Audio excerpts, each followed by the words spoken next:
ばいの見つけちゃった。ダゴンだから思いっきり海なんだよね。海の怖いムービーみたいな。ムービーゲームムービーかなとりあえずなんか、見てよ、恐れろみたいなの書いてあった。なんか、これを見た後のあなたは、もう以前のような目で海を見ることはできないみたいなこと書いてあったから、もう怖い俺にとっては、私は過度のストレスの中でこれを書いている。というのも今夜には私はこの世から姿を消すからである。死ぬ気。もう死ぬ気。待って、イヤホンどっかに絡まってる。助けて。よいしょ。あ、怖っ。もう、ちょっと待って。インタラクティブな要素が用意されている。物語が進展するような要素もあれば、原作の短編小説、その歴史的背景、原作者の興味深い事実を知ることができる要素もあります。トリビアの中には隠されているものもあります。これらの秘密を見つけるには集中してみて、古き印を探しましょう。はい。向こうのやつだから、×がイエスなんですよ。あ、その場からは動けないタイプ？結構制限はある感じか？あ、違う。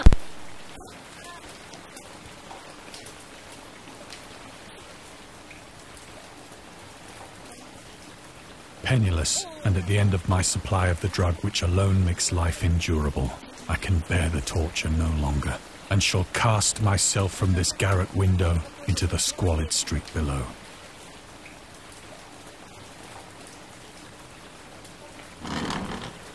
Do not think from my slavery to morphine that I am a weakling or a degenerate.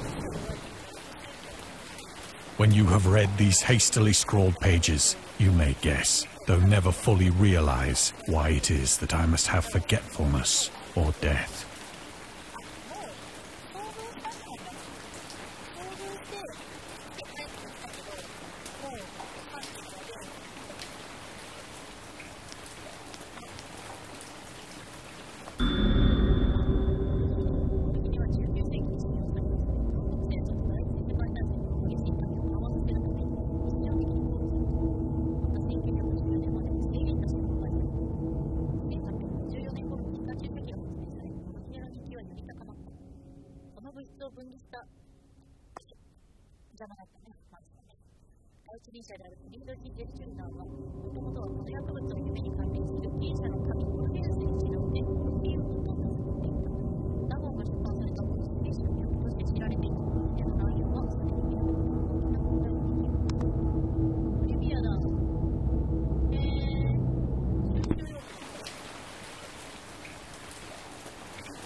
It was in one of the most open and least frequented parts of the broad Pacific that the packet of which I was supercargo fell a victim to the German sea raider.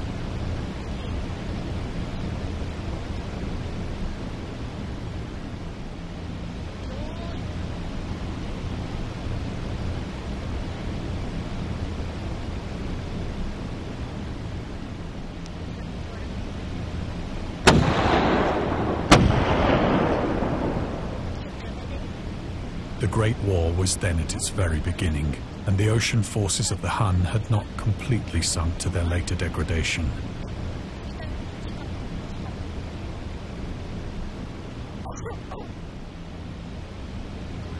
So that our vessel was made a legitimate prize, whilst we of her crew were treated with all the fairness and consideration due us as naval prisoners.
So liberal, indeed, was the discipline of our captors that 5 days after we were taken, I managed to escape alone in a small boat with water and provisions for a good length of time.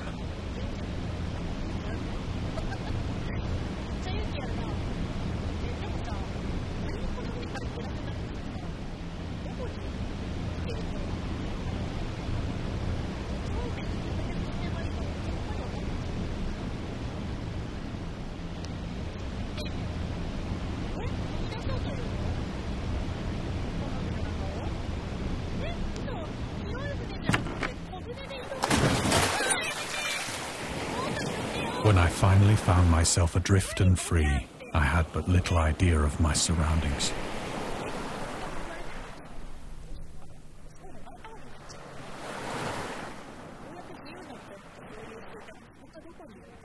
Never a competent navigator, I could only guess vaguely by the sun and stars that I was somewhat south of the equator.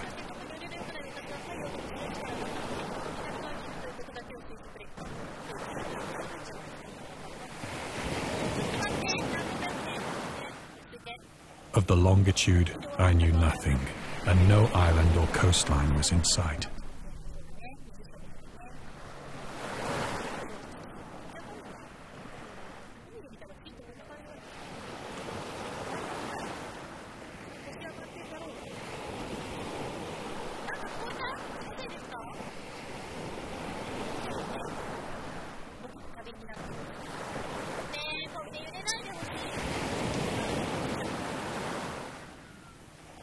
The weather kept fair, and for uncounted days I drifted aimlessly beneath the scorching sun, waiting either for some passing ship or to be cast on the shores of some habitable land.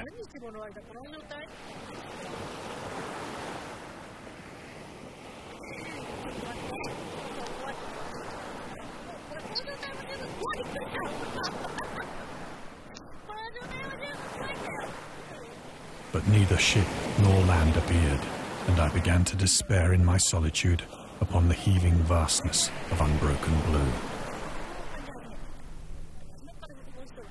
The change happened whilst I slept.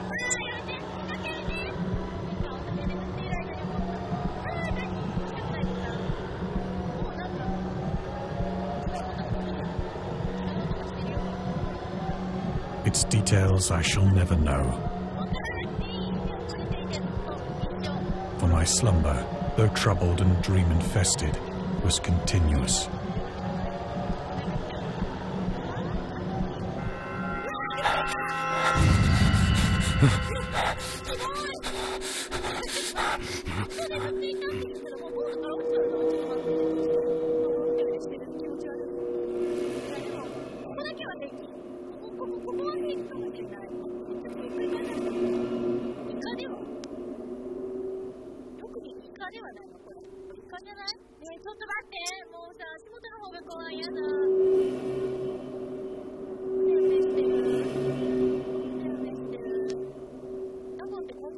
When at last I awoke, it was to discover myself half sucked into a slimy expanse of hellish black mire, which extended about me in monotonous undulations as far as I could see.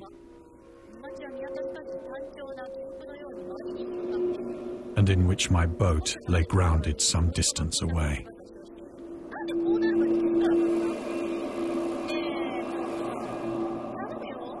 Though one might well imagine that my first sensation would be of wonder at so prodigious and unexpected a transformation of scenery, I was in reality more horrified than astonished. For there was in the air and in the rotting soil a sinister quality which chilled me to the very core. The region was putrid with the carcasses of decaying fish and of other, less describable things which I saw protruding from the nasty mud of the unending plain.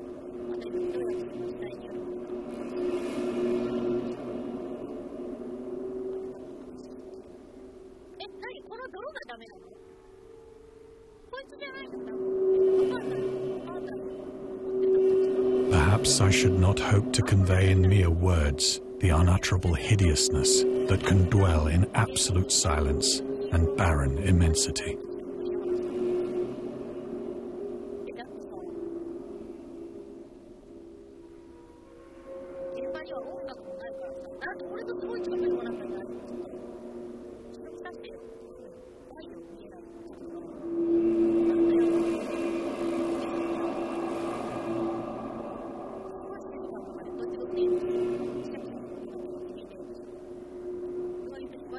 There was nothing within hearing, and nothing in sight, save a vast reach of black slime.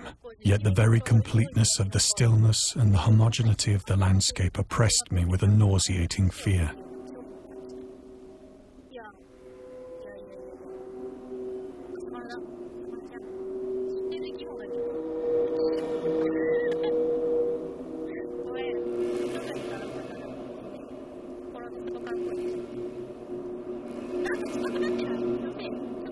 The sun was blazing down from a sky which seemed to me almost black in its cloudless cruelty, as though reflecting the inky marsh beneath my feet.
As I crawled into the stranded boat, I realized that only one theory could explain my position.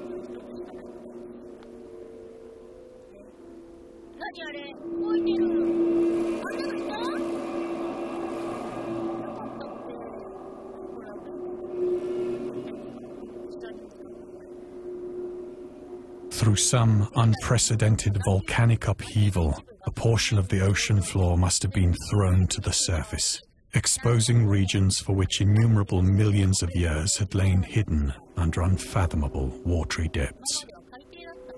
So great was the extent of the new land which had risen beneath me that I could not detect the faintest noise of the surging ocean, straining my ears as I might.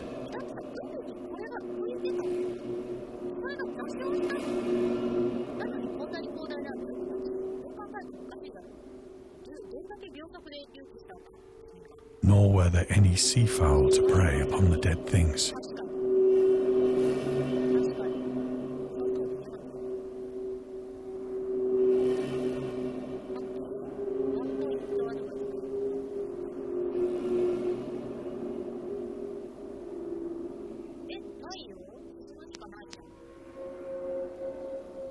For several hours I sat thinking or brooding in the boat, which lay upon its side and afforded a slight shade as the sun moved across the heavens.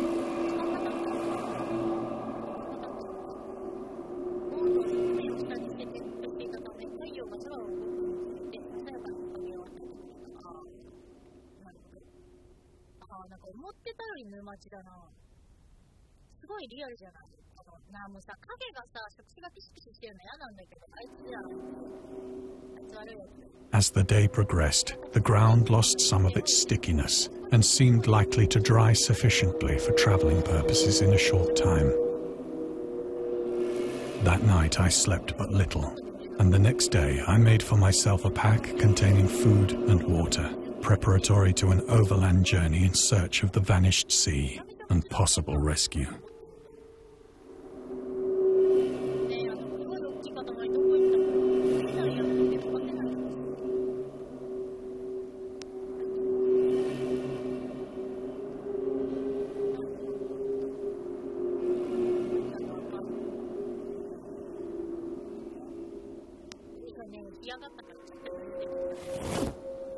On the third morning, I found the soil dry enough to walk upon with ease.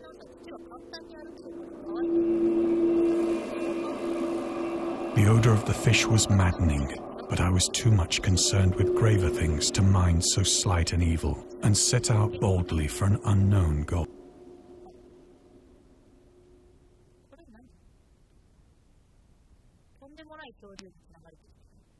あの魚何縦に刺さってる？かわいそう。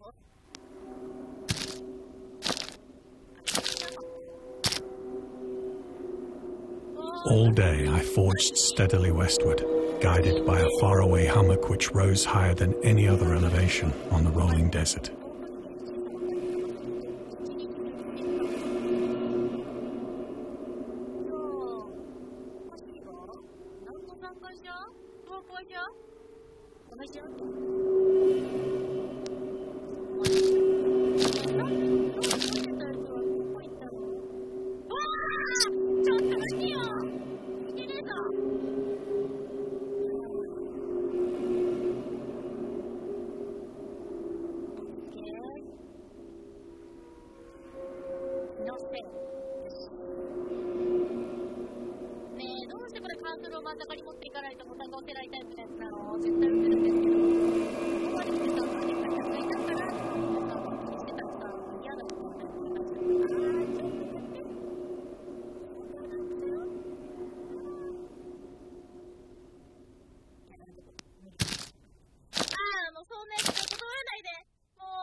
That night, I encamped, and on the following day still travelled toward the hummock, though that object seemed scarcely nearer than when I had first espied it.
By the fourth evening, I attained the base of the mound, which turned out to be much higher than it had appeared from a distance. An intervening valley setting it out in sharper relief from the general surface. Too weary to ascend, I slept in the shadow of the hill.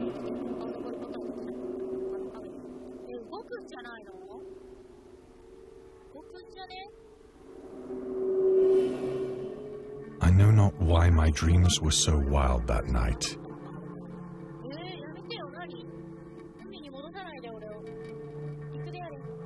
But ere the waning and fantastically gibbous moon had risen far above the eastern plain, I was awake in a cold perspiration, determined to sleep no more.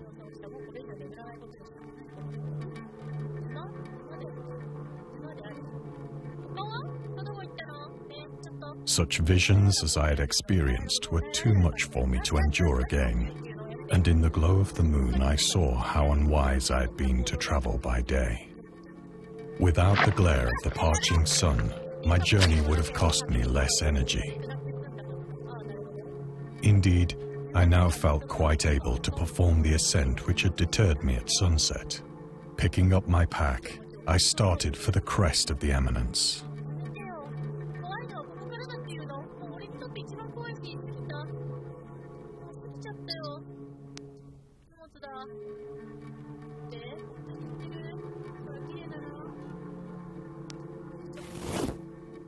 I have said that the unbroken monotony of the rolling plain was a source of vague horror to me.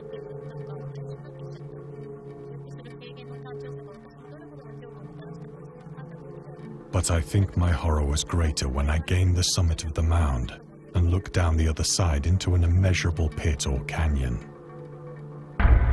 whose black recesses the moon had not yet soared high enough to illumine. I felt myself on the edge of the world, peering over the rim into a fathomless chaos of eternal night.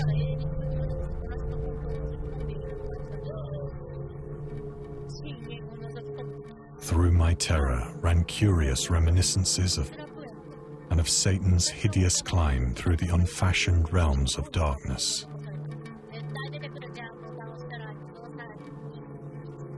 As the moon climbed higher in the sky, I began to see that the slopes of the valley were not quite so perpendicular as I had imagined.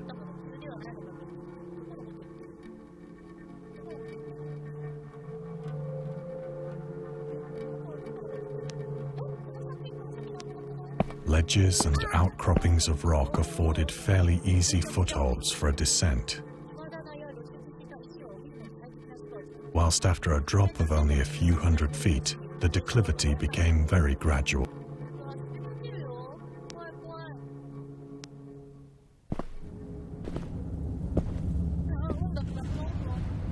Urged on by an impulse which I cannot definitely analyze, I scrambled with difficulty down the rocks and stood on the gentler slope beneath,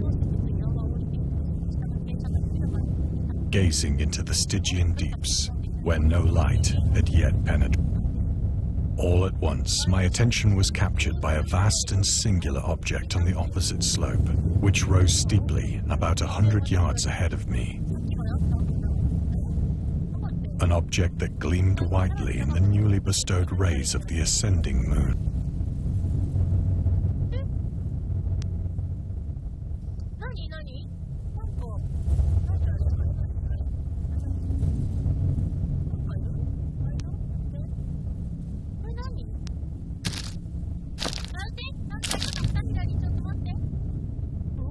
That it was merely a gigantic piece of stone, I soon assured myself.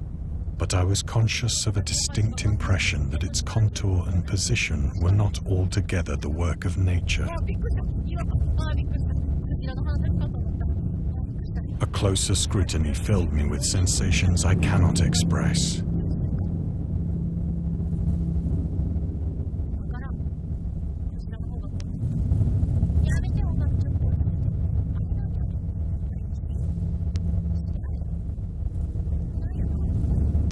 For despite its enormous magnitude and its position in an abyss which had yawned at the bottom of the sea since the world was young, I perceived beyond a doubt that the strange object was a well-shaped monolith, whose massive bulk had known the workmanship and perhaps the worship of living and thinking creatures. Dazed and frightened, yet not without a certain thrill of the scientist's or archaeologist's delight, I examined my surroundings more closely.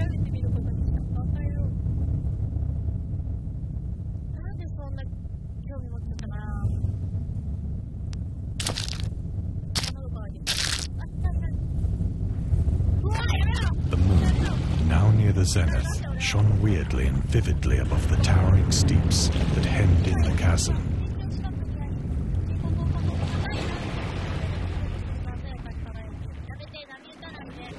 And revealed the fact that a far-flung body of water flowed at the bottom, winding out of sight in both directions and almost lapping my feet as I stood on the slope. Across the chasm, the wavelets washed the base of the Cyclopean monolith, on whose surface I could now trace both inscriptions and crude sculptures.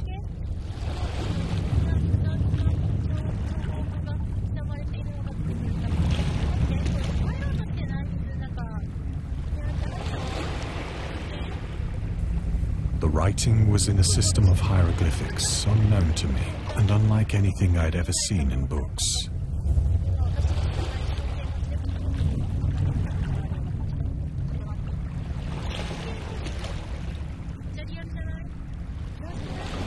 Consisting for the most part of conventionalized aquatic symbols such as fishes, eels, octopi, crustaceans, Several characters obviously represented marine things which are unknown to the modern world.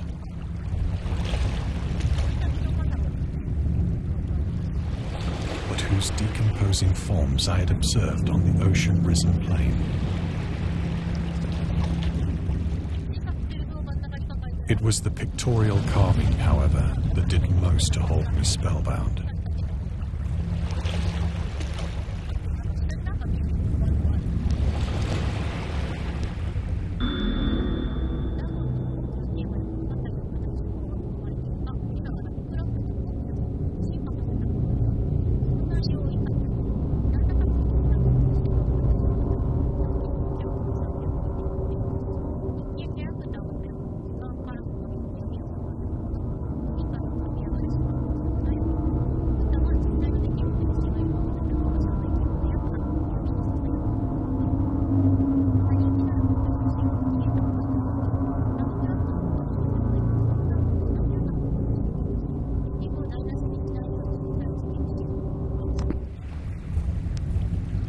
Plainly visible across the intervening water, on account of their enormous size, were an array of bas-reliefs whose subjects would have excited the envy of a doré. I think that these things were supposed to depict men, at least a certain. Though the creatures were shown disporting like fishes in the waters of some marine grotto, or paying homage at some monolithic shrine which appeared to be under the waves as well. Of their faces and forms I dare not speak in detail, for the mere remembrance makes me grow faint. Grotesque beyond the imagination of a Poe or a Bulwer.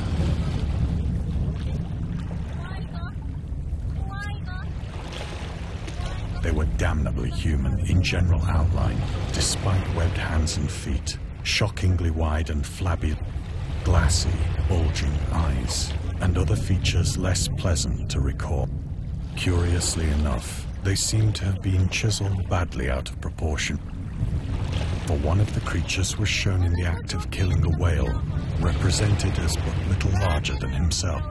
I remarked, as I say, their grotesqueness and strange size, but in a moment decided that they were merely the imaginary gods of some primitive fishing or seafaring tribe. Some tribe whose last descendant had perished eras before the first ancestor of the Piltdown or Neanderthal man was born.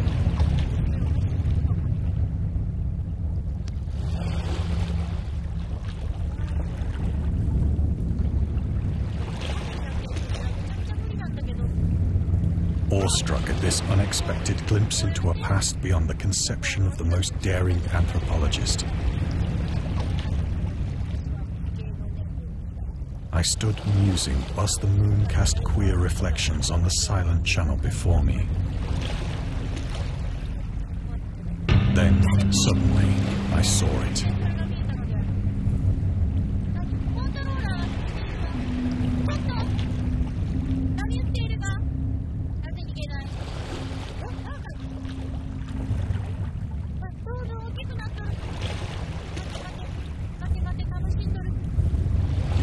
With only a slight churning to mark its rise to the surface, the thing slid into view above the dark waters.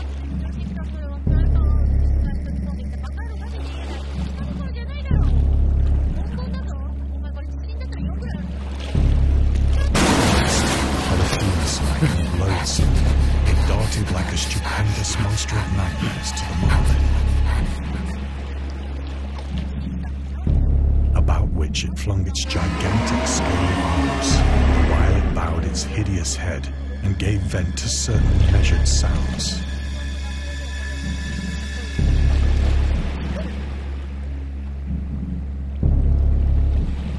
I think I went mad then. Of my frantic ascent of the slope and cliff, and of my delirious journey back to the stranded boat.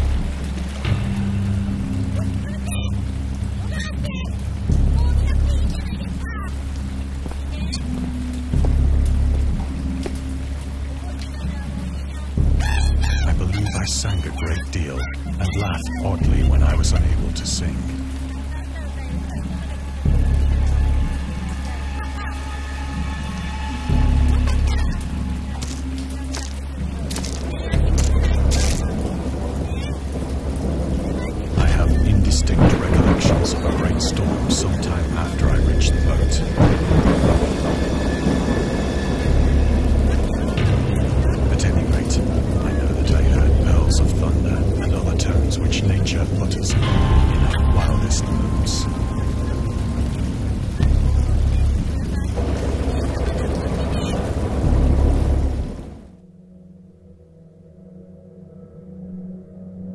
When I came out of the shadows, I was in a San Francisco hospital, brought thither by the captain of the American ship which had picked up my boat in mid-ocean.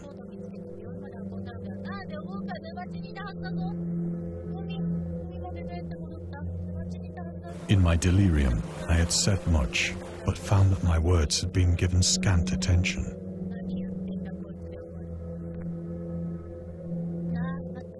Of any land upheaval in the Pacific, my rescuers knew nothing.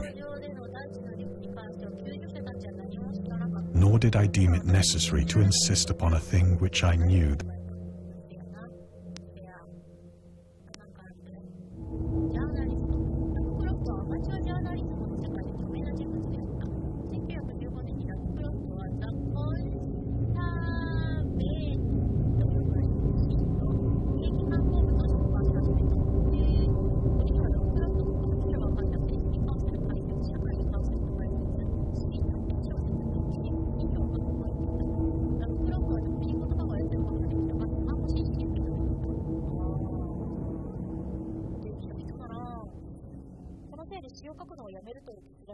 代の頃以来、久しぶりに奇妙なフィクションに再び注力することにした。1919年に出版されたダゴンは、この時期に書かれた短編小説の一つです。次のザ・コンサーベーティブからの抜粋では、ホラーフィクションの基調であるクラフトの生存、世界平和の考えに対する自分の意見を提供している。小国の人間が世界平和の可能性を信じることを言うのは、シナリオに限る。運命世界全体が同時に無双解釈をした場合、間違いなく見つかることができる。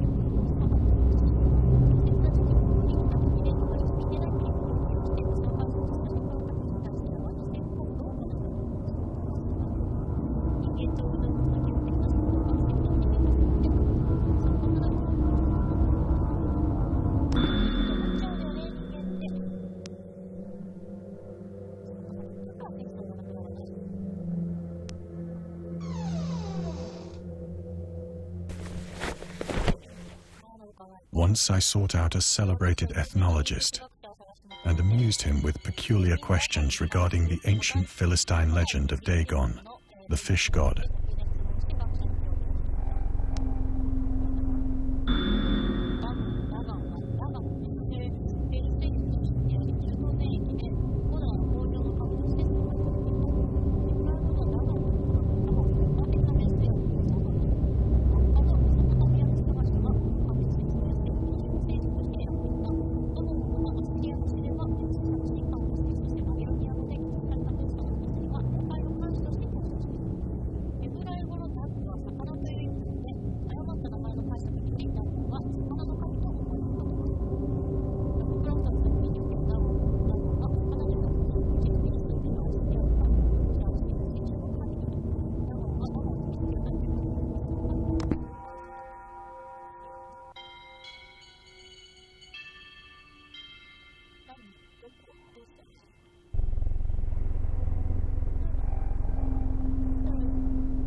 But soon perceiving that he was hopelessly conventional, I did not press my inquiries.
It is at night, especially when the moon is gibbous and waning, that I see the thing. I tried morphine, but the drug has given only transient surcease and has drawn me into its clutches as a hopeless slave. So now I am to end it all, having written a full account for the information or the contemptuous amusement of my fellow men.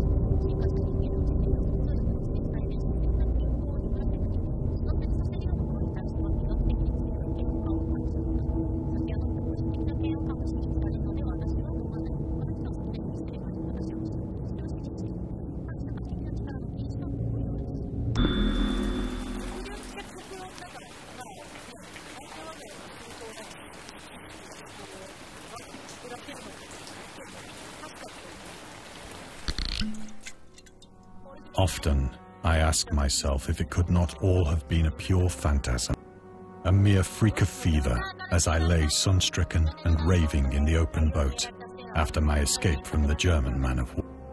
This I ask myself, but ever does there come before me a hideously vivid. I cannot think of the deep sea without shuddering at the nameless things that may at this very moment be crawling and floundering on its slimy bed.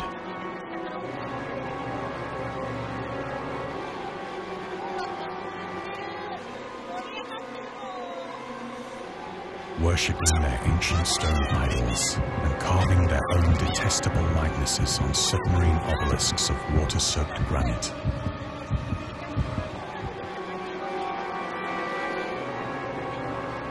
I dream of a day when they may rise above the billows to drag down into their reeking talons the remnants of puny, war-exhausted mankind. Of a day when the land shall sink and the dark ocean shall ascend amidst universal pandemonium.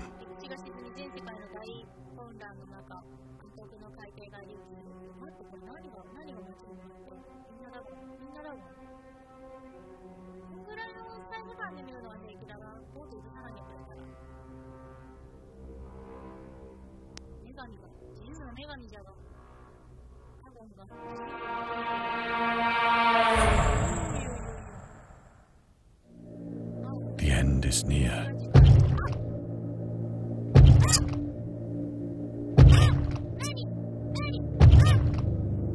I hear a noise at the door, as of some immense slippery body lumbering against it.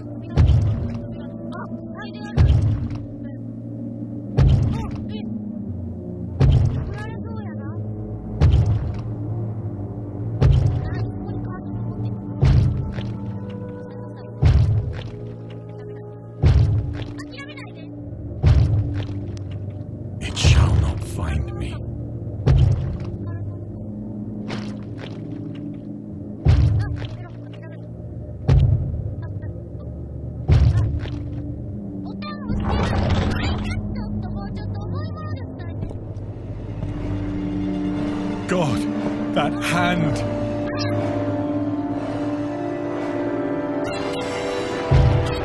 The window! The window!